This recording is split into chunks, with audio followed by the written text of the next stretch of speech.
Bismillahirrahmanirrahim. Alhamdulillah wassalatu wassalamu ala Rasulillah sayyidina wa maulana Muhammad ibn Abdillah wa ala alihi wa sahbihi wa man walah la haula wa la quwwata illa billah amma ba'du. Jamaah Majlis Kopi Hitam yang dirahmati oleh Allah Subhanahu wa taala. Mudah-mudahan kumpulnya kita malam hari ini dalam rangka menuntut ilmu menjadi penyebab turunnya rahmat dan barokah kepada kita semuanya dari Allah Subhanahu wa taala. Amin ya rabbal alamin. Melanjutkan kitab Bidayatul Hidayah, masih pada pembahasan bab adabil wudu, yaitu bab yang menjelaskan tentang tata krama atau adab-adabnya di dalam kita berwudu atau melaksanakan wudu sebelum kita mengerjakan ibadah sholat. Wudu itu merupakan toharoh, bersuci, maka sholat kita tidak akan sah kalau kita tidak dalam keadaan suci. Perlu dan penting bagi kita perhatikan daripada adab-adab caranya kita berwudu yang baik dan benar sesuai dengan ajaran Rasulullah dan juga tuntunan dari para ulama-ulama kita. Setelah kemarin kita membahas tuntas bagaimana caranya kita beristinja, kemudian kita setelah beristinja kita dianjurkan jangan sampai kita meninggalkan bersiwak. Setelah kita bahas bagaimana caranya bersiwak yang benar sesuai sunnah baginda Rasul Muhammad SAW, lalu dikatakan dalam kitab ini oleh Al-Imam Al-Ghazali rahimahullahu ta'ala, qala al-muallifu rahimahullah wa adama naf'a bihi wa bi ulumihi fid dharain majlis lil wudu'i mustaqbilal qiblati ala mawdi'in murtafi'in kai la yusibakar rasyasu. Merupakan kesunahan di dalam adab-adab sebelum kita melaksanakan wudu. Tentunya para ulama di sini mengatakan muallif yaitu Imam Ghazali, majlis lil wudu'i, kemudian duduklah kamu lil wudu'i, untuk berwudu. Memang tidak menjadi kewajiban di saat kita berwudu itu dalam keadaan duduk, tapi ini merupakan anjuran, yaitu adab dalam kita berwudu untuk duduk mustaqbilal kiblati dan juga menghadap ke arah kiblat. Bukan satu kewajiban, tetapi memang ini dianjurkan, merupakan kesunahan. Maka biasanya di masjid-masjid itu tempat wudunya disiapin tempat duduk gitu tuh ya, dan kayak teras begitu. Itu dikasih biasanya di masjid besar gitu, masjid raya. Kalau kayak kita punya musola mah jarang kayak begitu. Apalagi di rumah kagak ada. Ya. Ini merupakan sunnah, anjuran dengan kita duduk, merupakan adab bagaimana caranya kita wudu yang baik. Dan juga menghadap kiblat. Lah kalau kagak ngadep kiblat tempatnya, ya kagak jadi masalah. Kagak jadi masalah. Ini hanya sekadar anjuran. Kalau bisa umpamanya kita menghadap kiblat di dalam berwudu, lakuin. Gitu. Kiblat arah mana? Kiblat ke sana misalkan. Kita ngambil wudu, kerannya adanya di sana. Gak mungkin kita pindahin kerannya. Ini kan kita kalau berwudunya pakai bak gitu, bisa kita pindahin baknya, kita ngadep ke kiblat. Tapi kalau udah ada paten keran, kita nggak bisa pindahin keran lagi, ribet. Gitu. Ini umpamanya. Jadi ini hanya sekadar anjuran. Dengan kita wudhu, caranya yaitu majlis lil wudu'i mustaqbilal kiblati, dengan kita duduk menghadap ke arah kiblat, ala maudhi'in murtafi'in, di atas tempat duduk yang posisinya lebih tinggi. Tempat duduk yang tinggi, maka misalkan ini datar aja, ada tempat duduk yang lebih tinggi, atau kita pakai jengkok misalkan, itu tempat duduk. Supaya apa ini tujuannya? Kai layusibaka rosyasu, supaya layusibaka tidak terkena kepadamu arrosyasu, yaitu percikan atau cipratan. Cipratan apa? Yang dikhawatirkan ketika kita wudhu, di bawah adalah tempat yang kotor, tempat yang najis. Umpama di kamar mandi, maaf, buang air di situ, kencing di situ, kita wudhu di situ, ada orang kencingnya kagak bersih, kita wudhu di situ, itu kan cipratan daripada kencing najis. Ketika kita wudhu, maka yang nyiprat kepada kita itu adalah hal yang najis.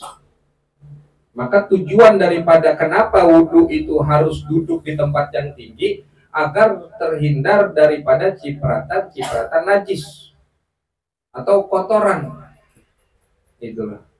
Maka sebenarnya tidak merupakan kewajiban, hanya sekadar anjuran. Kalau umpama tempatnya bersih, ya gak jadi soal.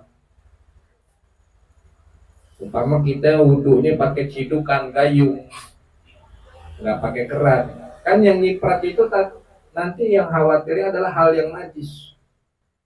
Kalau umpama cipratan itu tidak hal yang najis, kagak jadi soal, kagak jadi masalah. Itu ya. Itu tujuannya kenapa harus duduk di tempat yang tinggi, agar terhindar daripada cipratan, khawatir ada najis atau kotoran di sana. Wakul, dan ucapkan olehmu bismillahirrahmanirrahim. Nah, ini memang satu hal yang penting bagi kita, segala sesuatu apapun harus diawali dengan bismillah. Bismillahirrahmanirrahim. Atau kama qala Nabi Muhammad SAW, kullu amrin dibalin la yubda bi bismillahirrahmanirrahim fahuwa abda. Segala sesuatu apapun, kullu amrin dibalin, yang penting, apalagi wudhu perbuatan yang mulia, wudhu perbuatan yang terhormat, maka bagus kita awali dengan ucapan bismillahirrahmanirrahim. Kalau umpama kepanjangan, cukup dengan bismillah, cukup. Sebelum wudhu kita bismillah. Atau mau bismillahirrahmanirrahim, bismillahirrahmanirrahim dengan menyebut nama Allah yang Maha Pengasih lagi Maha Penyayang. Kalau lupa di awal sebelum kita wudhu kita kagak baca bismillah, boleh di tengahnya. Umpama di tengah-tengah kita ingat, oh iya tadi di awal kagak baca bismillah, baca bismillah di pertengahan wudhu. Kalau udah kelar wudhu baru ingat belum baca bismillah, ya jangan dibaca udah, karena bukan tempatnya lagi. Jadi kalau memang di awal sunnah kita baca bismillah atau bismillahirrahmanirrahim. Itu adab kita sebelum wudhu. Lalu dilanjut dengan doa, Rabbi a'udzubika min hamazati syayatin. Rabbi, wahai Tuhanku, a'udzu, aku berlindung bika kepadamu, min hamazati syayatini, dari bisikan-bisikan setan. Sebelum kita wudhu, sebelum kita melaksanakan ibadah yang namanya wudhu, kita minta kepada Allah agar kita diberikan perlindungan dari Allah. Perlindungan Allah itu agar kita terhindar daripada bisikan setan, dijauhkan daripada bisikan setan. Yang namanya setan mah godain kita, gangguin kita, kagak pakai ancaman, tapi ngebisikin.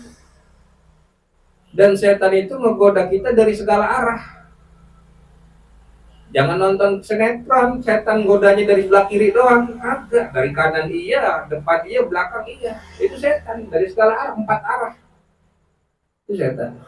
Maka dengan ucapan Bismillahirrahmanirrahim itulah kita bisa dijauhkan daripada godaan setan yang 4 arah. Apalagi kita minta doa Rabbi a'udzubika min hamazati syayatin. Wah, setan itu biar kata ngebisik, dahsyat godaannya. Apalagi ancaman. Setan baru ngebisik tuh. Maka kita biar minta kepada Allah agar kita dilindungi daripada bisikan-bisikan setan. Wa a'udzubika rabbi ayyahdurun, dan aku berlindung kepadamu Rabbi wahai Tuhanku an yahduruni, yaitu daripada hadirnya setan kepadaku. Bisikannya aja udah bahaya apalagi hadirnya. Maka kita minta doa kita kepada Allah sebelum kita melaksanakan wudu. Wudu itu kan ibadah. Mustahil setan tidak akan menggoda kita. Karena wudu merupakan ibadah. Yang akhirnya kemudian mungkin di dalam wudu kita adanya was-was, adanya gelisah. Wudunya sah apa kagak, gangguin keyakinan kita. Itu setan. Apalagi kalau udahlah kagak usah wudu cukup sekali-kali aja, udah begitu aja cukup. Itu setan ngegoda kita. Maka kita minta manusia mau digoda setan, jangankan lagi melek, tidur aja bisa digoda sama setan. Melek itu dalam keadaan sadar gitu. Keadaan tidurnya aja manusia bisa digoda sama setan.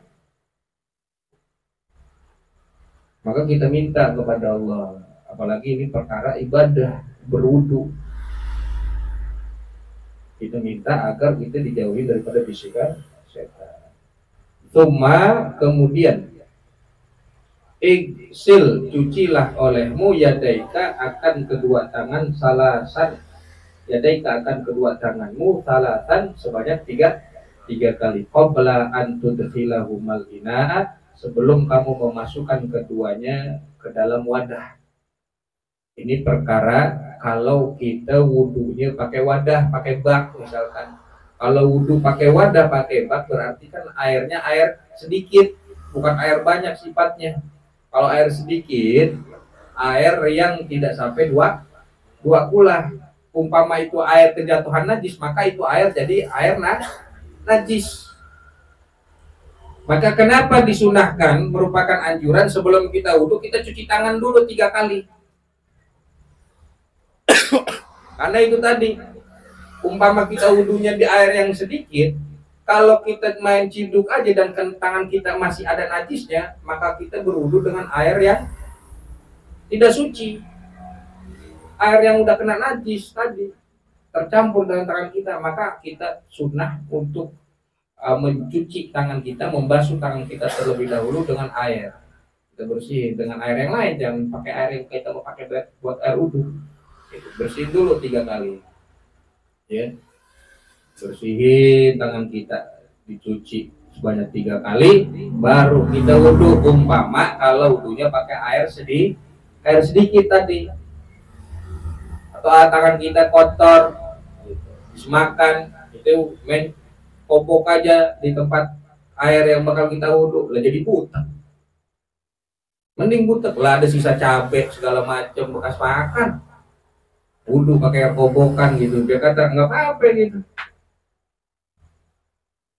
Ya, ini sekadar merupakan anjuran umpama kita melaksanakan wudunya dengan air sedikit. Umpama air banyak, ya gak jadi soal. Air banyak, kita wudu di kolam, tangan kita ada najis, kita langsung wudu, bersihin di situ sambil kita mensucikan tangan kita, nggak apa-apa, karena airnya banyak.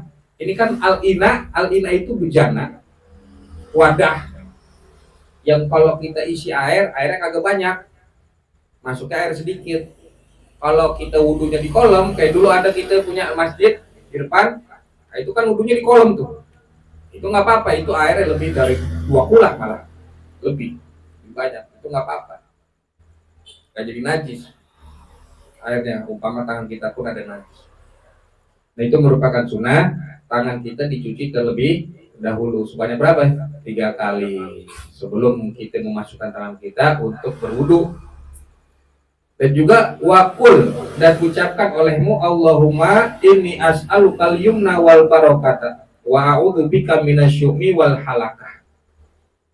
Allahumma ya Allah, ini sesungguhnya aku as'aluka, aku minta, aku mohon kepadamu ya Allah, al yumna, akan keberuntungan atau kebaikan yang banyak. Maksudnya adalah kita minta kepada Allah di saat kita mencuci tangan itu, dengan kita berdoa, ya Allah berikanlah kami keberkahan, berikanlah kami keberuntungan, yaitu kekuatan untuk kami menjalankan ketaatan dan ibadah kepadamu. Itu doanya.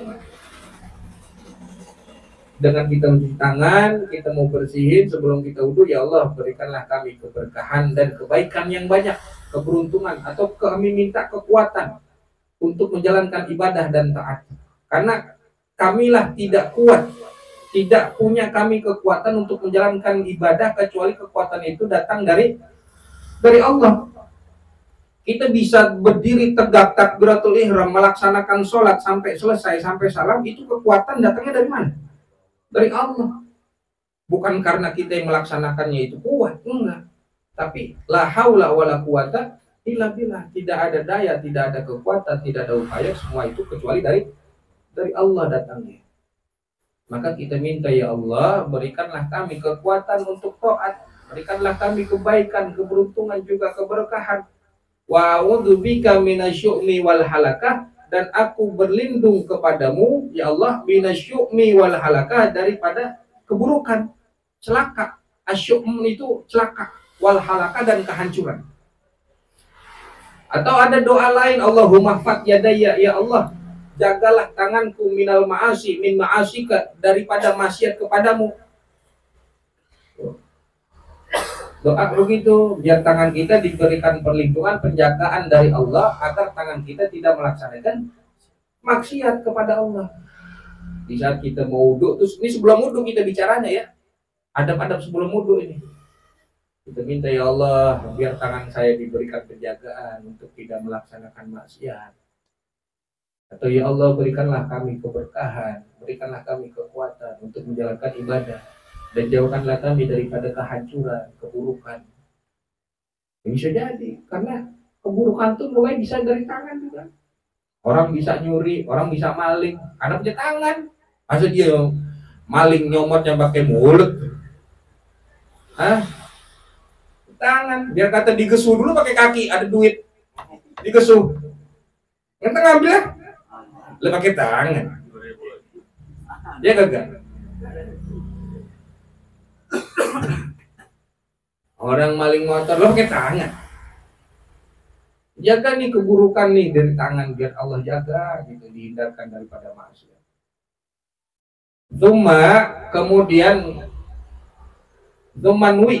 Kemudian berniat oleh kamu raf'al hadasi awis dibahatas sholati, untuk menghilangkan hadas atau agar diperbolehkannya sholat. Ini masalah niat. Setelah kita udah membasuh tangan, kita cuci tangan kita sebelum kita wudhu biar bersih dulu, baru kita niat. Nah ini masalah niat. Di sini dibahas oleh Imam Ghazali, tidak hanya sebatas niat yang memang kita tahu niat wudhu, nawaitul wudhu lirafil hadas. Tapi ini niat di sini dijelaskan awis dibahatas sholat, niatnya untuk orang sehat juga buat orang sakit. Dijelasin di kitab ini. Mana yang buat orang sehat? Ya tadi buat orang sehat dia bisa wudhu, dia boleh kena air. Arti nawaitul wudhu lirafil hadas. Biasa kita baca nawaitul wudhu'a lirafil hadatil asghari. Jadi niat wudhu itu untuk menghilangkan hadas. Kecuali kalau dia umpama sedang sakit di sini, makanya bagaimana cara dia niat istibahati sholah? Nawaitu tayammuma listibahati sholah. Aku niat bertayamum agar diperbolehkan sholat. Gitu loh. Ini umpama niat. Ya, jadi perkara niat, baca yang mana? Kalau kita lagi sholat ya bersehat, berarti kita baca yang tadi untuk menghilangkan hadas. Ini dibahas di sini oleh Imam Ghazali. Karena Ini penting diketahui oleh kita semuanya. Jadi umpama niat kita itu harus lebih tegas dulu. Yang mana nih yang ditekankan? Ada ta'in dulu, ada penentuan yang mana. Kita nih niatin wudu, niatnya untuk apa? Menghilangkan hadas. Maka cukup ketika kita wudu, nawaitul wudu lirafil hadas, sudah cukup. Nggak usah panjang-panjang lagi. Atau ketika kita dalam keadaan sakit, ya kagak boleh kena air. Air ada tahu, tapi susah dapatnya. Ada halangan segala macam. Akhirnya kita tayamum. Bagaimana cara niatnya tadi? Istibahati sholat agar diperbolehkannya sholat. Itu dia. Jadi orang kalau mau niat dalam ibadah harus tahu dulu apa yang diniatin, apa yang jadi maksud dan tujuannya. Nggak ujuk-ujuk melaksanakan ibadah tanpa niat, maka ibadahnya sia-sia. Paham dong? Walayan bagi dan tidak semestinya anta zubaniyatuka, bahwa hilang atau luput niyatuka, niat kamu, qabla ghuslil wajhi, sebelum membasuh wajah. Jadi menjadi keharusan bagi kita kalau kita berniat dalam melaksanakan ibadah, harus perhatiin ini. Di mana posisi niatnya itu, kapan waktu kita berniat. Maka di sini Imam Ghazali menegaskan tidak semestinya, tidak sepatutnya orang yang melaksanakan wudu niatnya itu hilang, niatnya itu berlalu. Anta zuba niatuka, yaitu niatnya itu niat kamu berlalu, niat kamu hilang qabla ghuslil wajhi, sebelum kamu membasuh wajah. Fala yasihu wudu'aka, maka tidak sah wudu kamu. Artinya apa? Artinya ketika kita membasuh wajah dibarengi sama niat, atau niat kita berbarengan dengan membasuh wajah. Jangan sebelum membasuh wajah kita berniat, kagak sah. Atau setelah membasuh wajahnya selesai kita baru niat, lah kagak kena. Niat kita dalam berwudu berbarengan dengan kita membasuh wajah. Karena definisi daripada niat adalah apa? Qasdu syai'i muqtarinan bil fi'li, bermaksud untuk melaksanakan sesuatu, muqtarinan berbarengan dengan perbuatan. Segala apapun niat, kecuali puasa. Kalau niat puasa boleh dari semalam, paginya kita puasa, malamnya kita udah niat, boleh. Tapi kalau niat-niat yang lain itu nilainya, kewajibannya adalah di saat berbarengan dengan kita punya perbuatan. Sholat, niat berbarengannya di mana? Saat takbiratul ihram. Di mana tempatnya niat? Dalam hati. Maka kalau kita diajarkan dulu bagaimana cara niat wudu, doanya, itu lafal yang diucapkan sebelum daripada wudu, hukumnya sunnah. Sedangkan yang wajib adalah ketika kita membasuh muka, membasuh wajah, dalam hati kita mengucapkan niat. Lafal yang dibaca, nawaitu wudu'a, segala macam kita baca, usolli fardhu zuhri, sholat, itu hukumnya sunnah dalam mazhab Imam Syafi'i. Akan tetapi di saat berbarengan takbiratul ihram kita niat sholat, disitulah yang wajibnya. Kalau itu nggak dikerjain, sholatnya kagak sah. Begitupun wudu. Di saat kita membasuh muka, niatnya berbarengan. Membasuh muka, niat. Kalau itu kagak dilakuin, maka wudunya sia-sia. Wudunya percuma. Artinya cuma mau main becekan doang, mainan air, lah wudunya kagak kena. Sholat habis itu kagak bisa. Paham sampai sini? Alhamdulillah. Tsumma khudh ghurfatan li fika wallahu a'lam bishawab bisiril Fatihah.